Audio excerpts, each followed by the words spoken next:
Hello, my name is Chris Fry, and I live in Oil City, Pennsylvania. For the past several years, many citizens have been concerned about America's dependence upon foreign oil, about oil's contribution to global warming, whether and how America should wean itself off of oil as an energy source in the future. Well, I'm here to say that it all started about 12 miles away from my house.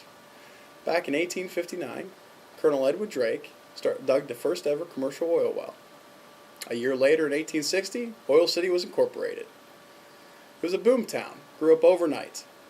They would literally put the oil in barrels, lash them together, and float them down the river, all the way to Pittsburgh. Oil City was a huge part of that, hence the name. Quaker State, which is a major oil company, bought by Shell, had its world headquarters in Oil City all the way up till 1996. It was the last one to leave. Unfortunately, over the last several years, the economy not being what it was, the oil being in Texas, everything moved. Oil City, Titusville, Franklin, they took big hits. However, I still love my area. At some point in the future, I will probably have to leave, just because the things that I want to do are going to lead me out of this area, especially when I go to graduate school. However, I love this area because of my friends. Really, the people that I met, the family that I have with my friends and my wife and children are what tie me to this area. Back in 2002, in February, I was sitting alone one evening, on a Saturday actually. My wife, who was a truck driver at the time, didn't have children yet, was off over the road. And I was kind of lonely. I just moved to Oil City. All of a sudden, knock at my door. There was this man, a brown leather coat, kind of hefty, a little bit big. He said, I'm not sure what you're trying to do here, but your car's parked a little funny, and I almost wrecked into it. I said, oh, wow. Well, there's snow everywhere, and as you can see, there's a big snow plow, snowbank right there, and I kind of had to park away from the curbway. He was like, well, I'm not sure if you're trying to get some type of insurance claim or something, but I think maybe you ought to move it. Kind of like, well, okay, I'm sorry about that.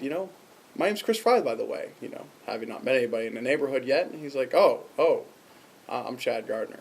I'm like, oh, it's nice to meet you, Chad. Well, I'll make sure to move that. So he leaves. I don't think too much about it. 2 weeks later on a Saturday evening, about the same time actually, another knock on my door. Knock, knock, knock. It's Chad Gardner again. I'm like, oh, hey, Chad. I actually remembered his name. He's like, oh, yeah, Chris, right? I'm like, yeah, my name's Chris. He was like, well, I'm kind of here because I was a little gruff last, 2 Saturdays ago, and I'm speaking to my church tomorrow. And, well, I'm here to ask for forgiveness. I said, really?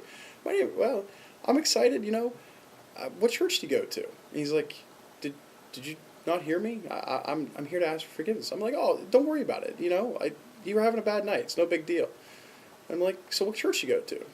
I go to the Oil City Branch Fellowship. Oh, that's great. Well, I've been looking for a church.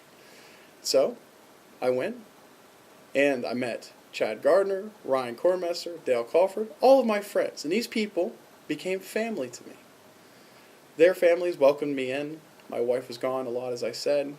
And my wife and I didn't really have families growing up. It was kind of a rough childhood for both of us.